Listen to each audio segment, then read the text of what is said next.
बच्चों नमस्कार। मैं आपको टॉपिक पढ़ा रहा था लिटरेरी टर्म्स, और इस श्रृंखला में मैंने शुरुआत की थी। सबसे पहले बताया आपको क्या होता है वर्ष, VERSE वर्ष। हिंदी में बताया कई बार आपको, इसे हिंदी में श्लोक कहते हैं या इसको कविता का बंद कहते हैं। ठीक है, ओके। आज ये बच्चों हमने बात की फिक्शन के बारे में और बताया इसमें शॉर्ट स्टोरीज और नॉवेल्स दोनों को शामिल किया जाता है। लेकिन आजकल तो हम फिक्शन शब्द का प्रयोग नॉवल के सिनोनिम के रूप में या पर्यायवाची शब्द के रूप में करने लगे हैं।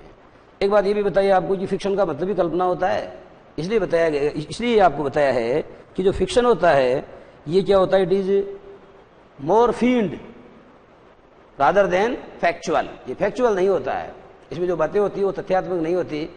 इसमें जो कुछ होता है वो सब कल्पना पर आधारित होता है। और अगर किसी के जीवन से वो घटनाएं अगर मिल जाए तो उसको क्या माना जाए, उसे महज एक संयोग माना जाए। ओके, आइए बढ़ते हैं हम। इसके बाद मेटाफर बताया मैंने, और मेटाफर के बहुत बेहतरीन उदाहरण आपको दिए थे। मेटाफर में क्या होता है, इस मतलब जैसा लाइक या एज का प्रयोग नहीं होता, उसमें सीधे ऑफ का प्रयोग होता है। जैसे उदाहरण दिया था Samudragupta is the Napoleon of India, तो हम यहाँ कह रहे हैं कि समुद्रगुप्त भारत का नेपोलियन है। हमने ऐसा नहीं कहा कि समुद्रगुप्त भारत के नेपोलियन के सदृश है या उसके समान है। Valmiki is the Homer of India, Valmiki को भारत का होमर कहते हैं। HOMMER होमर यूनान के एक महान कवि थे जिन्होंने इलियड और ओडिसी नाम की 2 किताबें लिखी थी। इधर हमारे जो महाकवि आदि कवि वाल्मीकि हैं, उनको अपने माइलस्टोन रामायण के लिए जाना जाता है। संस्कृत में उन्होंने रामायण लिखी। उसी प्रकार से बच्चों हम कह सकते हैं Sumitranandan Pant is the William Wordsworth of Hindi literature. Sumitranandan Pant को हिंदी साहित्य का विलियम वर्ड्सवर्थ कहा जाए तो इसमें कोई हाइपरबॉल या इसमें कोई अतिशयोक्ति नहीं होगी। हाइपरबॉल भी एक फिगर ऑफ स्पीच है बच्चों, तो उसके बारे में आपको थोड़ा बताऊंगा। अगर विषय आपके सिलेबस में तो नहीं है पर मैं आपको बता दूंगा क्या होता है हाइपरबॉल। सिमिली के बारे में जानकारी दी कि सिमिली में क्या होता है बच्चों। सिमिली तुलना नहीं होती, तुलना तो 2 साधारण 2 सिमिलर ऑब्जेक्ट्स के बीच की जाती है। लेकिन तुलना तो 2 सिमिलर ऑब्जेक्ट्स के बीच की जाती है, लेकिन जो सिमिली है बच्चों उसमें 2 डिसिमिलर ऑब्जेक्ट्स यानी जो असमान ऑब्जेक्ट्स होते हैं उनको कंपेयर किया जाता है। और सबसे बड़ी खास बात यह है कि उसमें LIKE लाइक प्रीपोजिशन के रूप में, वर्ब के रूप में नहीं। लाइक तो पसंद करना होता है, तो आई लाइक यू, तो इसका मतलब तो हो गया मैं तुमको पसंद करता हूं। लेकिन मैं जब कहता हूं I am not like you, इसका मतलब ये हो गया कि मैं तुम्हारे जैसा नहीं हूं। तो लाइक का मतलब होता है बच्चों के जैसा, और एज का मतलब भी होता है के जैसा। एज का प्रयोग करते हैं अपन। She as tall as I, वो उतनी लंबी है जितना कि मैं हूं। तो ये तो तुलना हुई, क्योंकि शी की तुलना मुझसे हो रही है, तो एक साधारण व्यक्ति की एक मतलब जो सिमिलर ऑब्जेक्ट्स है उनके बीच में तुलना हो रही है। लेकिन जब मैं कहता हूं कि she is as beautiful as a blooming flower, वो इतनी खूबसूरत है जैसे कि कोई खिलता हुआ कमल, वो इतनी खूबसूरत है जैसे कि कोई खिलता हुआ कमल। तो बच्चों आप देख रहे हैं कि खिलता हुआ कमल एक उपमान है जिसकी उपमा हमने उसको दी है, उसके सौंदर्य को दी है। और दोनों में क्या है, कशिश है, दोनों में नजाकत है, दोनों में सौंदर्य है। ये क्या है, ये समान गुण है। This is a common quality. Clear. Next, alliteration के बारे में आपको बता दिया बहुत आसान शब्दों में। कुछ नहीं होता इसमें, एक जो लेटर होता है, एक साउंड होती है, उसकी बार बार उसकी आवृत्ति होती है, फ्रीक्वेंसी होती है। हालांकि हिंदी में तो कई अनुप्रास होते हैं, अंत्यानुप्रास। अंत्यानुप्रास बच्चों को होता है जिसमें लास्ट में तुक मिलती है, जैसे twinkle twinkle little star, R आ गया लास्ट में। How I wonder what you are, फिर आर आ गया। ये अंत्यानुप्रास है, हिंदी में चलता है, अंग्रेजी में। ठीक है, इंग्लिश में आपको इलिट्रेशन केवल इतना ही समझना चाहिए। उदाहरण दिया था, few man are free from fault, बहुत कम लोग हैं, न के बराबर लोग ऐसे हैं जो दोष रहित हैं। दोष रहित तो कोई भी नहीं है, सब में कोई न कोई दोष पाया जाता है। लेकिन मैं यही आपको ये चीज नहीं समझाना चाहता। मैं तो few man are free from fault, F की अनेक बार आवृत्ति हो रही है, ये बता रहा हूं। Bipasha Basu is the black beauty of Bollywood, Bipasha Basu is the black beauty of Bollywood. यहाँ जो बी है लेटर, इसकी जो बार बार फ्रीक्वेंसी हो रही है, आवृत्ति हो रही है, मैं केवल वो चीज समझाना चाहता हूँ। ठीक है, हिंदी में बड़े प्यारे प्यारे उदाहरण दिए थे। चारू चंद्र की चंचल किरणें खेल रही है जल थल में, उसी तरीके से तरनी तनुजा तट तमाल तरुअर बहु छाए, कहा था भारतेंदु हरिश्चंद्र की पंक्ति है। ठीक है, और उसी प्रकार से बच्चों मैंने आपको कहा था, कंठ कलापी को कहेगा आजा साजन ओ सजना, तो क्या की आवृत्ति इसमें कई बार हो रही है। ठीक है, बढ़ते हम आगे। ओनोमेटोपिया के बारे में जानकारी दी थी इसको हिंदी में कहते हैं ध्वन्यार्थ व्यंजना अलंकार। एक ऐसा अलंकार जिसकी ध्वनि से ही अर्थ की अभिव्यक्ति हो जाए। व्यंजना माने होता है बच्चों अभिव्यक्ति, एक्सप्रेशन, ठीक है। तो इसका मतलब ये हुआ द मीनिंग इकोज, अर्थ ध्वनित हो जाता है विद द प्रोनंसिएशन और the sound of a particular word, किसी शब्द विशेष के उच्चारण या उसकी ध्वनि में ही जब अर्थ अभिव्यक्त हो जाए, अर्थ की अभिव्यंजना हो जाए, उसे हिंदी में कहेंगे ध्वन्यार्थ व्यंजना। जैसे भंवरे गुनगुन गुनगुन गुनगुन गुनगुन करते हैं, भंवरे गुनगुन गुनगुन करते हैं। तो ये मैं बोल रहा हूँ तो उससे आपको लग रहा है कि भंवरे की आवाज निकाल रहा हूँ। बिल्ली म्याऊं म्याऊं करती है, है ना, घोड़े इन्हें आते हैं, सिक्के खनखनाते हैं, वगैरह वगैरह। पायल पायल, छनक छनक, समझ गए, चनक। जब मैंने बोला तो आपको लग गया कि पायल वास्तव में ही छनक। तो ये बात थी। नेक्स्ट आइए बढ़ेंगे हम लोग। अब बिंदु पे आ रहा हूं बच्चों, ड्रामा। ध्यान से सुनना, ड्रामा को आप हिंदी में नाटक कहते हैं। There are so many dramas, कई नाटक हैं। 10th में जब आओगे तो पढ़ोगे, पहला पार्ट ही उसमें ड्रामा है। The book that saved the earth, यानी वह किताब जिसने इस जहां को बचाया। वो एक ऐसी किताब जिसने इस जमीन को बचाया, इस धरती को बचाया। तो ये अपने आप में एक ड्रामा है और क्लेयर बोइको नाम के राइटर का लिखा हुआ। मैं दूसरे ड्रामाज की बात करता हूं। विलियम शेक्सपियर को अंग्रेजी का ग्रेटेस्ट ड्रामेटिस्ट माना जाता है। William Shakespeare was not only a great poet, William Shakespeare was not only a great dramatist but also a great poet. ये कहना चाहिए मुझे। उसका कारण क्या है? शेक्सपियर एक कवि थे, लेकिन कवि वो कम थे और वो महान नाटककार ज्यादा थे। शेक्सपियर को दुनिया का सबसे अच्छा नाटककार माना जाता है। कालिदास को क्या कहते हैं? Kalidas is the Shakespeare of India. Kalidas Bharat की शेक्सपियर है। शायद ऐसा इसलिए कहा जाता होगा क्योंकि कालिदास का जो लिटरेचर है वो पूरा संस्कृत में लिखा हुआ है, और संस्कृत जो है लिंगुआ फ्रैंका नहीं है, अंतर्राष्ट्रीय भाषा नहीं है। इसलिए कालिदास का अभिज्ञान शाकुंतलम दुनिया के कम लोगों ने पढ़ा होगा। लेकिन Romeo and Juliet that was compose by the greatest dramatist of English literature William Shakespeare. William Shakespeare के द्वारा वो रचा गया। विलियम शेक्सपियर को जो है बार्ड ऑफ एवोन कहते हैं। AVON, एवोन एक जगह है बच्चों, स्ट्रैटफोर्ड ऑन एवोन, पूरा नाम है स्ट्रैटफोर्ड ऑन एवोन। जब बड़े होंगे तो पढ़ेंगे आप इन चीजों को। Shakespeare was born at Stratford on Avon, ये जगह है, वहां उनका जन्म हुआ था। एट का प्रयोग किया मैंने, निश्चित जगह है, इसीलिए इसको एवोन का कवि कहते हैं। बार्ड, BARD, बार्ड माने कवि होता है। POET, पोएट माने भी कवि होता है। BARD, बार्ड यानी कवि, और BALD, बार्ड यानी गंजा। लीफलेस, एक ऐसा पेड़ जिसकी पत्तियां न हो, एक ऐसा व्यक्ति जिसके सर पर बाल न हो, उसे बार्ड कहते हैं। BALD, बार्ड यानी गंजा, टकला, अयेरा वगैरह, ठीक है। तो शेक्सपियर जो है, उन्होंने जो नाटक लिखे हैं और कालिदास ने जो नाटक लिखे हैं, उनमें अगर दोनों को तोला जाए, सतोला जाए, तो नो डाउट कालिदास बहुत भारी पड़ते हैं विलियम शेक्सपियर के नाटकों पर। लेकिन वजह यह है कि अंग्रेजी एक लिंगुआ फ्रैंका है, एक अंतर्राष्ट्रीय भाषा है, दुनिया भर में बोली जाती है, पढ़ी जाती है, इसलिए ज्यादा प्रचार प्रसार तो रोमियो एंड जूलियट का हुआ। Shakespeare is non for his Romeo and Juliet, his milestone. Shakespeare को रोमियो एंड जूलियट नाम के अपने नाटक के लिए जाना जाता है।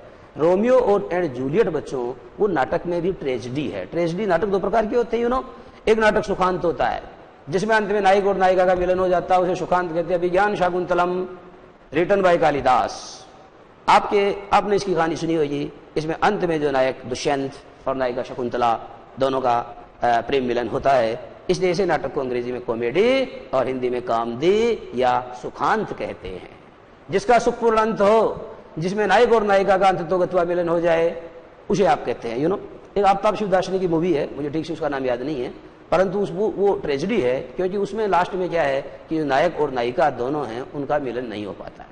ट्रेजेडी। रोमियो एंड जूलियट भी एक ऐसा नाटक है जिसमें रोमियो एंड जूलियट को लास्ट में जब नाटक समाप्त हो रहा होता है, तब उन दोनों को मर जाना होता है। दोनों मर जाते हैं, वो उसके चक्कर में मर जाता है, और जैसे जूलियट, उसको रोमियो को पता चलता है कि जूलियट मर गई है, वो उसमें मर जाता है।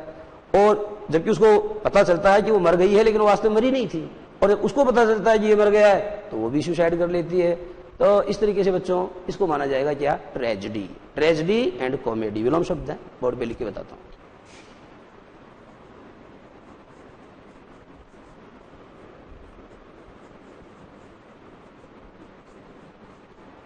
ट्रेजेडी को बच्चों हिंदी में दुखांत कहते हैं, इसे हत्याकांड भी कहते हैं। जैसे आप जानते हो वो 1919 जलियांवाला बाग हत्याकांड, तो उसको जलियांवाला ट्रेजेडी के नाम से जाना जाता है। ट्रेजेडी का मतलब होता है हत्याकांड या दुखांत, और कॉमेडी को हिंदी में बोलेंगे कामदी। कामदी, जैसे अकेडमी को अकादमी बोलते हैं, कामदी बोलते हैं, वैसे इसका शुद्ध अनुवाद होगा सुखांत। तो नाटक क्या है? नाटक में बच्चों एक नायक होता है। हिंदी नाटकों में बताया गया धीरोदत्त, धीर ललित, धीर प्रशांत, है ना, इस तरीके के नाटक होते हैं। तो इस तरीके के नायक होते हैं। एक कथानक होता है जिसे अंग्रेजी में आप प्लॉट कहते हैं। उसमें कैरेक्टर्स होते हैं जिसे हिंदी में आप चरित्र चित्रण कहते हैं। उसमें time and action, time action and place, time action and place जो ये है मतलब समय और क्या कहते हैं जगह है, और जो क्या बोलते हैं एक्शन, एक्शन का मतलब अभिनय, इन तीनों के बीच में अनिविति होती है। देखना आप इसमें पढ़िए, सुनाता हूँ। Drama is a form of literature. Drama एक साहित्य की विधा है। फॉर्म का मतलब बच्चों हिंदी में लिखना विधा, विद्या नहीं, विद्या इन तो पढ़ाई होता है, लेकिन साहित्य की कई विधाएं होती है, यू नो, जैसे नाटक, जैसे कहानी, जैसे उपन्यास, जैसे क्या कहेंगे उसको एकांकी, है ना, जैसे महाकाव्य, जैसे खंडकाव्य, व्हाट आर दीज, ये सब क्या है? ये साहित्य की अलग अलग विधाएं हैं। तभी तो हम कहते हैं कि जयशंकर प्रसाद हिंदी के ऐसे साहित्यकार थे जिन्होंने करीब करीब साहित्य की सभी विधाओं पर अपनी लेखनी चलाई थी। उन्होंने महाकाव्य लिखा, उन्होंने काव्य संग्रह लिखे, उन्होंने छोटी कहानियां लिखी, इंद्रजाल, आंधी वगैरह, उन्होंने नॉवल लिखे, कंकाल, तितली, इरावती वगैरह वगैरह, उन्होंने महाकाव्य कामायनी लिखा, काव्य संग्रह झरना वगैरह लिखा, लहर लिखा, मैं समझाना, नाटक लिखी, चंद्रगुप्त, है ना, स्कंदगुप्त। तो साहित्य की लगभग समस्त विधाओं में एक उन्होंने जो है, एक दूसरा भी है उनका, जो जिसको चंपू कहते हैं आप, चंपू थोड़ा पोएट्री होती है उसमें, एक ऐसा नाटक जिसमें पोएट्री भी होती है, उसे चंपू कहते हैं, तो उन्होंने चंपू भी लिखे हैं। तो जयशंकर प्रसाद हिंदी के ऐसे साहित्यकार थे जिन्होंने साहित्य की सभी विधाओं में अपनी लेखनी चलाई। फॉर्म यानी विधा, रूप नहीं है, ठीक है। Drama is a form of literature. Drama क्या है? साहित्य की एक विधा है।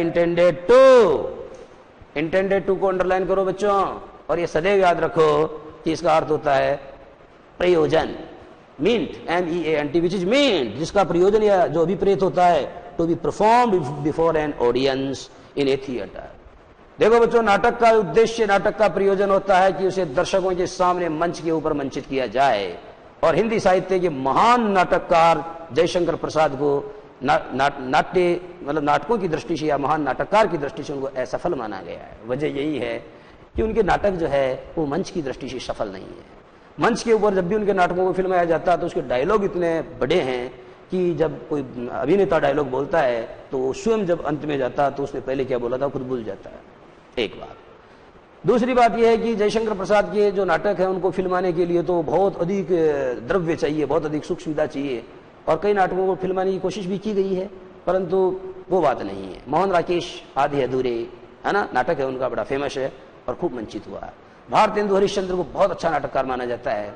उन्होंने लिखा अंधेर नगरी, है ना, भारत दुर्दशा, इस तरीके के नाटक है उनके। अंग्रेजी में विलियम शेक्सपियर की बात कर रहा हूँ। विलियम शेक्सपियर का रोमियो जूलियट है, मैकबेथ है ना। उसी तरीके से मर्चेंट ऑफ वेनिस का नाम तो जरूर सुना होगा आपने, वेनिस का सौदागर। किंग लियर है ना, किंग लियर भी उन्हीं का लिखा हुआ है। तो शेक्सपियर को तो क्या है महान नाटककार माना गया है, और सबसे बड़ी खास बात यह है कि उसका प्रत्येक नाटक जो है वो मंच के ऊपर फिल्माने की दृष्टि से या मंच के ऊपर मंचित करने की दृष्टि से सर्वथा सार्थक सिद्ध हुआ है। बात समझ में आ रही है? ओके। तो ये देखो, मैं ये कहना चाहता हूँ भाषा वह होती है, मैं आपको अंग्रेजी कितनी पढ़ा दूं, कितनी ही ग्रामर सिखा दूं, आप कितने एग्जाम पास कर लो, लेकिन बच्चों if you are unable to converse in English, if you are unable to exchange your ideas in this language, अगर आप अपने विचारों का आदान प्रदान इस भाषा में नहीं कर सकते हैं, सामने वाले की बात नहीं समझ सकते हैं, अपनी बात को इस भाषा में नहीं कह सकते हैं, तो फिर ये भाषा पढ़ाना बेकार है। मेरा कहने का तात्पर्य है कि भाषा का मकसद क्या है? भाषा का मकसद विचारों का आदान प्रदान करना है, टू एक्सचेंज अवर आइडियाज। वैसे आप कितने बड़े विद्वान हो जाएं, अगर आप अपनी बात को कह नहीं सकते, सुन नहीं सकते, समझ नहीं सकते, तो फिर भाषा का मतलब क्या हुआ? नाटक का मुख्य उद्देश्य क्या है कि उसे मंच के ऊपर, पोडियम के ऊपर मंचित किया जा सके। आइए देखेंगे, बिफोर एन ऑडियंस, इन, देखो बच्चों एन ऑडियंस का मतलब केवल एक दर्शक नहीं है, यहाँ एन ऑडियंस का मतलब दर्शक गण है। गण का मतलब जानते हो, हिंदी में किसी भी शब्द का बहुवचन बनाने के लिए गण जोड़ दिया जाता, जन गण मन अधिनायक जय है भारत भाग्य विधाता। कवि गण, विद्यार्थी गण, नागरिक गण, शिक्षक गण। आप समझ गए? किसी भी हिंदी के शब्द के अंत में अगर आपने गण जोड़ दिया तो इसका मतलब that word has become a plural, वो अपने आप में क्या बन गया है? एक बहुवचन बन गया। आइए बढ़े, देखो, drama is a form of literature intended to be performed drama एक ऐसी साहित्य की विधा होती है जिसका उद्देश्य होता है कि उसको परफॉर्म किया जाए, अर्थात उसको मतलब मंचित किया जाए बिफोर एन ऑडियंस, श्रोतागणों के सामने, दर्शकों के सामने, इन ए थिएटर, एक नाट्यशाला में। थिएटर का मतलब नाट्यशाला होता है। और ऑन रेडियो, कई बार रेडियो के ऊपर डॉक्टर धर्मवीर भारती जो हैं तो उन्होंने लिखा है, उनके नाटक हैं, तो क्या है कि रेडियो के ऊपर उनको प्रसारित किया जाता है, रेडियो के ऊपर भी उनको प्रसारित किया जाता है। एंड टेलीविजन, टेलीविजन के ऊपर भी उनको प्रसारित किया जाता है, किया जा सके। इट इज ए प्लॉट, ये विशेष बात है बच्चों। एक नाटक वो होता है जिसमें होता है एक प्लॉट माने कथानक। प्लॉट का मतलब प्लॉट नहीं है कि एक प्लॉट यहाँ एक तो जयपुर में खरीद लिया, एक उधर खरीद लिया। प्लॉट से मतलब कथानक। नेक्स्ट देखना, कैरेक्टर्स का मतलब बताया मैंने, पात्र परिचय या चरित्र चित्रण लिखना हिंदी में। और आगे देखो बच्चों, डायलॉग, डायलॉग होना बहुत जरूरी है। संवाद, अच्छे अच्छे संवाद होने चाहिए। आपने टीवी के ऊपर महाभारत सीरियल देखा बच्चों, महाभारत के कितने अच्छे अच्छे डायलॉग हैं। ये सारे किसने लिखे हैं? ये मासूम रजा, डॉक्टर राही मासूम रजा जो है, उनके डायलॉग हैं। ठीक है, तो डायलॉग जो है बड़े अच्छे होने चाहिए। और ये भी खास बात है कि जयशंकर प्रसाद की प्रॉब्लम क्या है कि उनके यहाँ मजदूर भी संस्कृत में बोलता है, तत्सम शब्दों का प्रयोग करता है, लेकिन प्रेमचंद की अदा दूसरी है। प्रेमचंद के यहाँ क्या है, जो मजदूर है वो अपने पारिश्रमिक को मजूरी कहता है, मुझे अपनी मजूरी दे दो। मजदूरी नहीं, मजूरी कहने का मतलब जो अनपढ़ आदमी है उसके मुंह से गंवार भाषा का प्रयोग करवाना ज्यादा अच्छा रहता है। एन एटमोस्फियर, देश काल और वातावरण, and N outlook on life, और एक जीवन का उद्देश्य होना चाहिए। ये सारे क्या है बच्चों, एक नाटक की एसेंशियल क्वालिटीज हैं। ये सारी कसौटियां हैं जिनके ऊपर एक नाटक को खरा उतरना चाहिए। Its full qualities are only revealed in presentation on the stage. अंतिम बात यह है, किसी भी नाटक की जो फुल क्वालिटी होती है, किसी भी नाटक की जो पूर्ण सार्थकता होती है, ये तभी उजागर होती है, तभी रिवील होती है। कब? When it is performed on the stage, जब इसको पोडियम के ऊपर, मंच के ऊपर मंचित किया जाए। अगर किसी नाटक को मंच के ऊपर मंचित नहीं किया जा सकता तो वह नाटक चाहे कितना बेहतर हो, वह एक अच्छा नाटक नहीं माना जा सकता। तो इस तरीके से बच्चों ड्रामा की बात हमारी समाप्त हो गई है। आगे लिरिक और ऐसे की बात करेंगे, लेकिन इससे पहले लेंगे हम 2 मिनट का ब्रेक।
ड्रामा की बात तो समाप्त हो गई है। अच्छे से आपको बातें समझ में आ गई है। ड्रामा में 2 ही बात याद रखनी है आपको।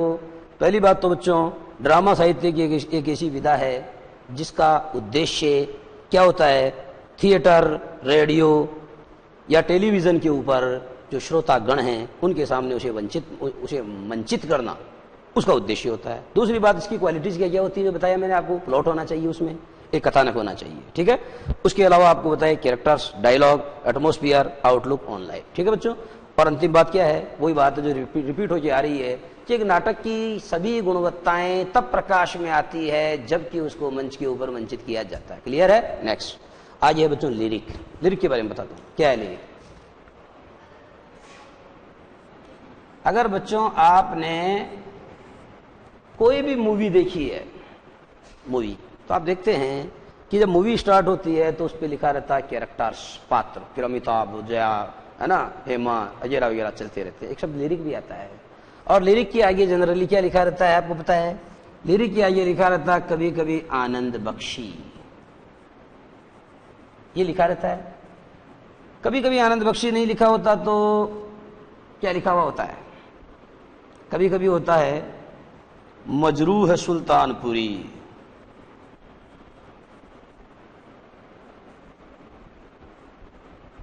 और कभी कभी लिखा रहता है संतोष आनंद।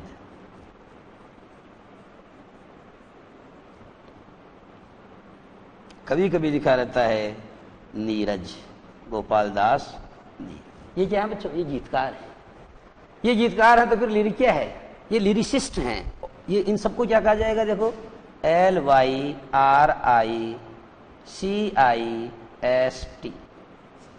अंग्रेजी में लिरिसिस्ट कहते हैं, हिंदी में बच्चों इसे गीतकार कहते हैं। तो फिर लिरिक का मतलब गीत हुआ क्या?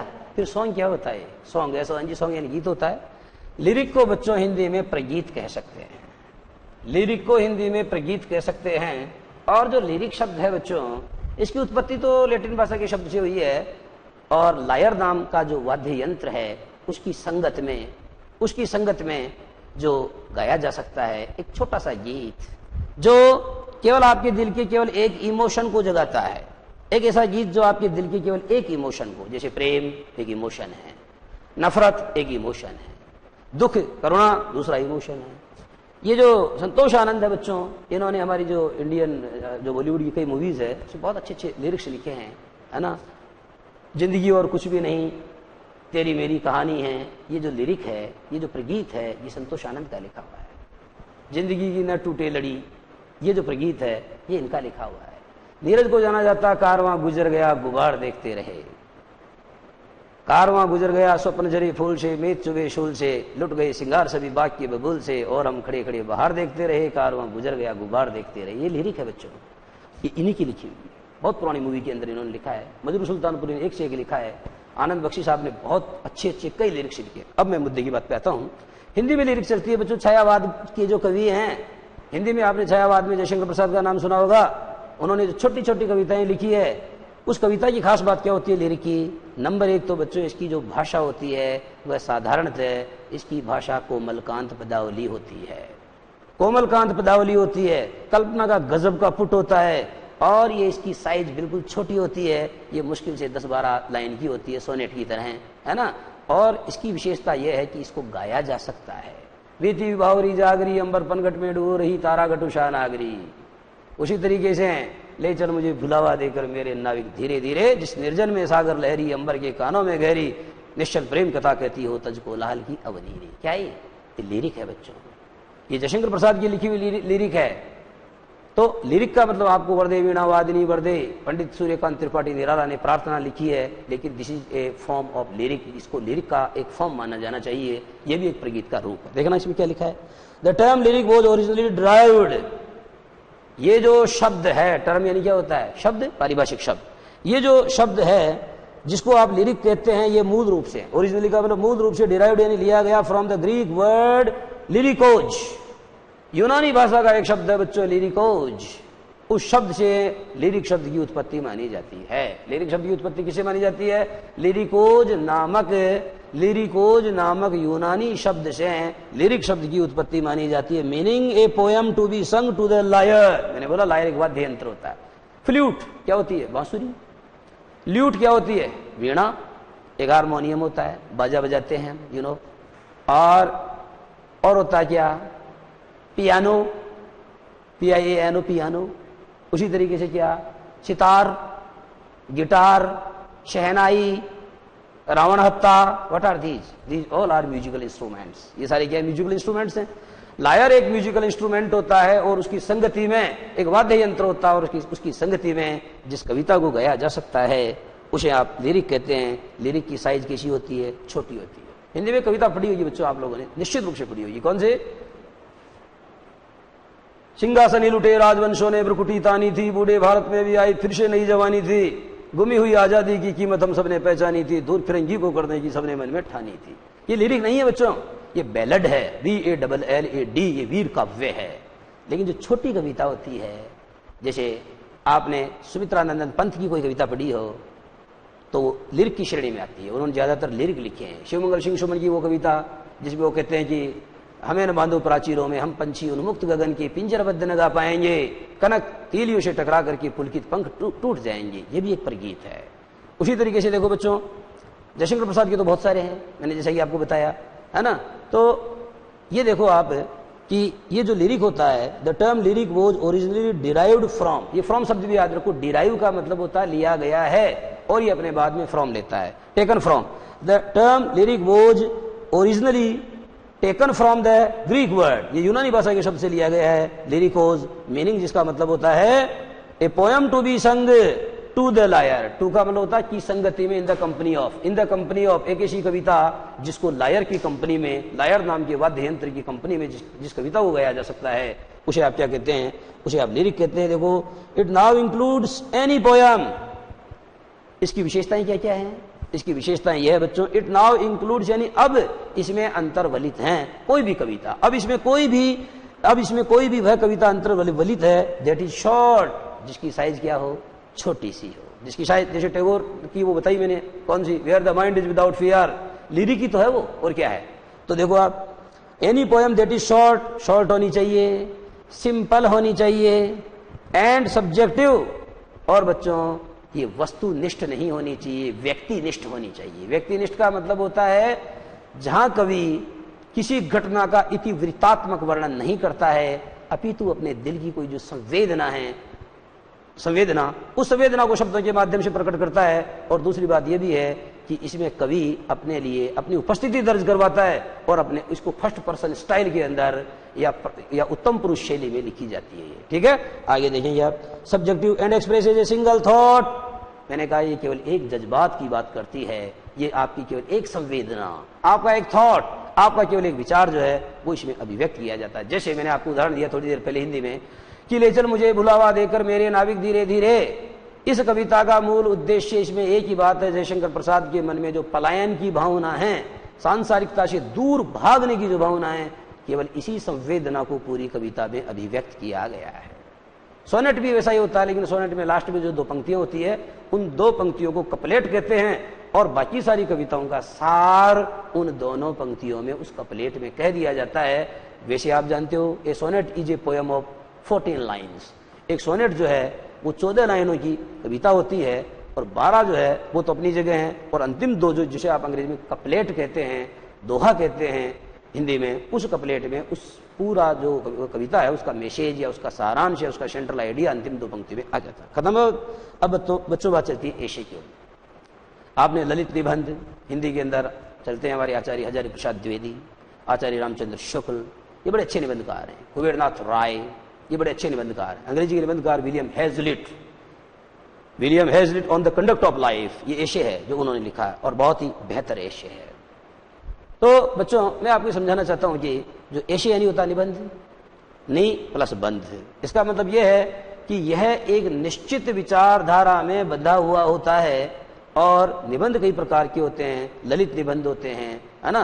तो देखना आप यहाँ क्या लिखा है, द टर्म एशे रेफर्स टू ए डिस्कशन, यानी एशे शब्द जो है वह एक चर्चा को रेफर करता है in prose of a certain topic, किसी बिंदु विशेष के ऊपर, किसी टॉपिक विशेष के ऊपर क्या किया जाता है, ऑन ए सर्टेन टॉपिक, किसी बिंदु विशेष के ऊपर गद्दे में जो परिचर्चा की जाती है, जो गद्दे में जो डिस्कशन किया जाता है, इस तरीके की जो फॉर्म होती है बच्चों, उसे आप एशे कहते हैं। जैसे मैंने आपको उदाहरण दिया, विलियम हेजलिट का एक निबंध है, बड़ा फेमस इंग्लिश में ऐसे है, on the conduct of life, जीवन के आचरण पर। इसमें वो अपने पुत्र को पत्र लिखता है और अपने बेटे को कहता है कि बेटे, you have hitherto been a spoiled child, अब तक तो तुम एक बिगड़े हुए बच्चे रहे हो, लेकिन अब तुम हॉस्टल में हो, वहां आपको कई कॉम्पिटिटर्स मिलेंगे, यहाँ आप जब भी जिद करते थे तो मम्मी संभालती थी, पापा संभालते थे, वहां आपके लिए उतना चिंतित होने वाला कोई नहीं मिलेगा।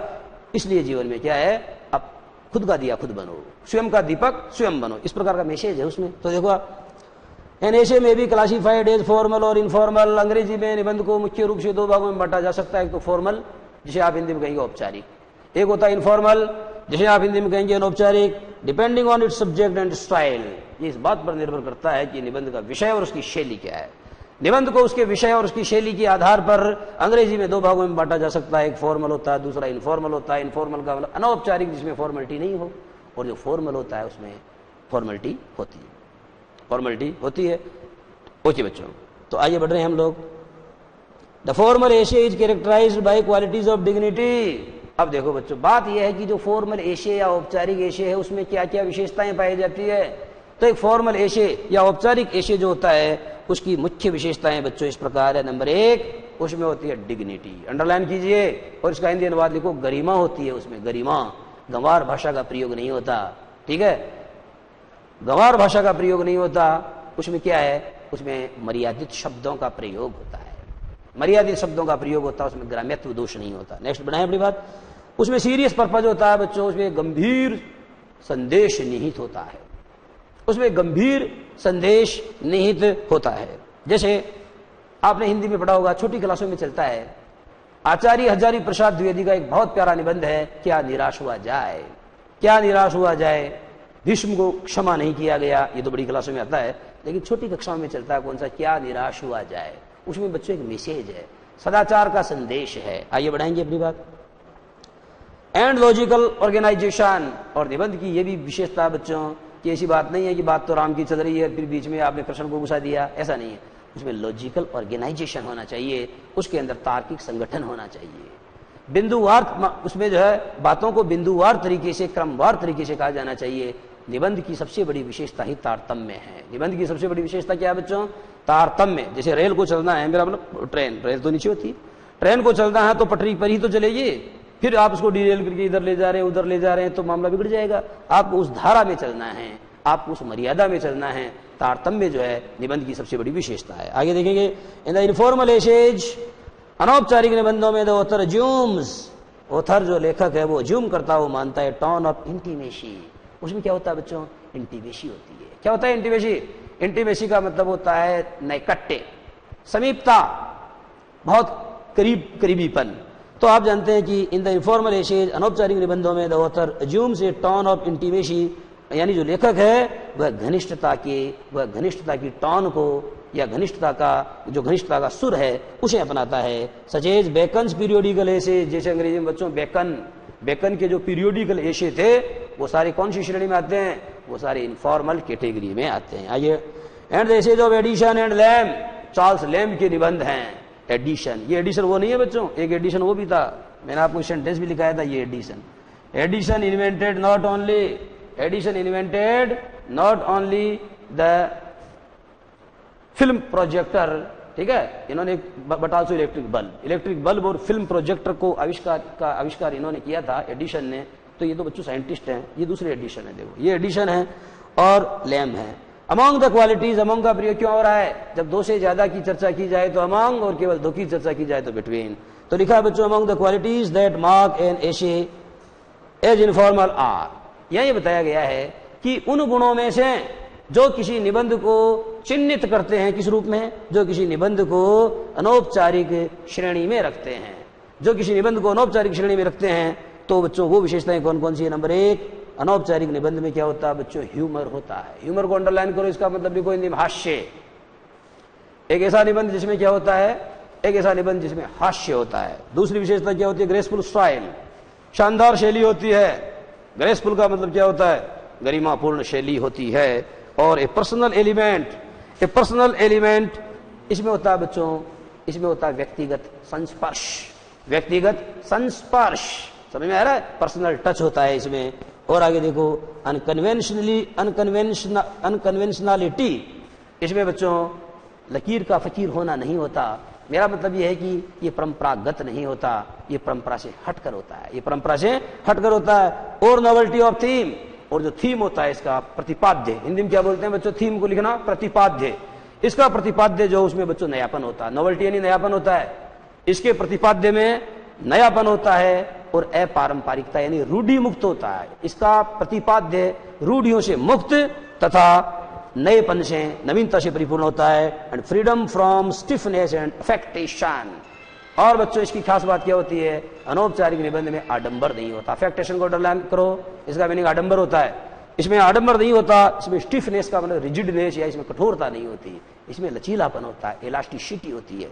यानी कहने का मतलब मेरा यह है कि इस प्रकार का जो निबंध है बच्चों, वह क्या होता है, वह कठोरता, रूढ़िवादिता और जो बाह्य आडंबर है उससे सर्वथा मुक्त होता है, उससे सर्वथा मुक्त होता है।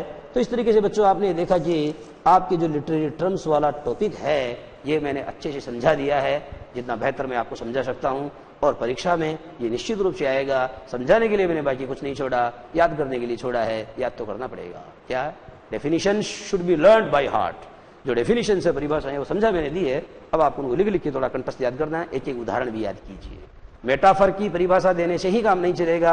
आप लिख सकते हैं metaphor is a compacted simile as या लाइक। उदाहरण एग्जाम्पल देंगे आप तो एग्जाम्पल के रूप में आपको एक दो सरल उदाहरण जो आपको लगते हैं वो आपको याद होने चाहिए, वो आपको याद होने चाहिए। आगे वाला जो टॉपिक चलेगा बच्चों वो चलेगा अपना रीडिंग कॉम्प्रिहेंशन।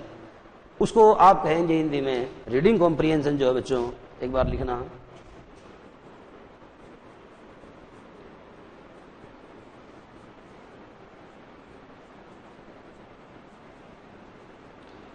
रीडिंग कॉम्प्रिहेंशन को बच्चों हिंदी में क्या कहोगे आप?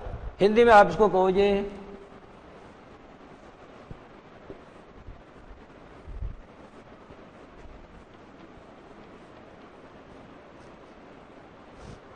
कॉम्प्रिहेंशन को हिंदी में बच्चों अवबोध कहते हैं। कॉम्प्रिहेंशन शब्द जो है इसको हिंदी में कहा जाता है अवबोध। तो रीडिंग कॉम्प्रिहेंशन में क्या होता है बच्चों, दो प्रकार के वो होते हैं, गद्यांश होते हैं। तो एक तो पठित होता है जो आपकी किताब में से आता है, एक पठित होता है जो कहीं बाहर से आता है। एक्चुअली इसमें कई प्रश्न देकर के इस चीज को, आपकी इस एबिलिटी को टेस्टिफाई किया जाता है कि आप इस एबिलिटी को टेस्टिफाई किया जाता है कि भाषा में आपकी कितनी समझ है। कॉम्प्रिहेंशन को हिंदी में कहते हैं अवबोध, और अवबोध का मतलब होता है बच्चों समझ। तो पढ़ने की कितनी समझ है आप में, इस चीज को टेस्टिफाई करने के लिए आपको दिए जाते हैं गद्यांश पठित, और उनमें से बच्चों सवाल नीचे दिए जाते हैं। कुछ सवाल तो ऐसे होते हैं जिनके जवाब आपको उस गद्यांश को पढ़ के समझ के, है ना, उसमें से उसके उत्तर देने होते हैं।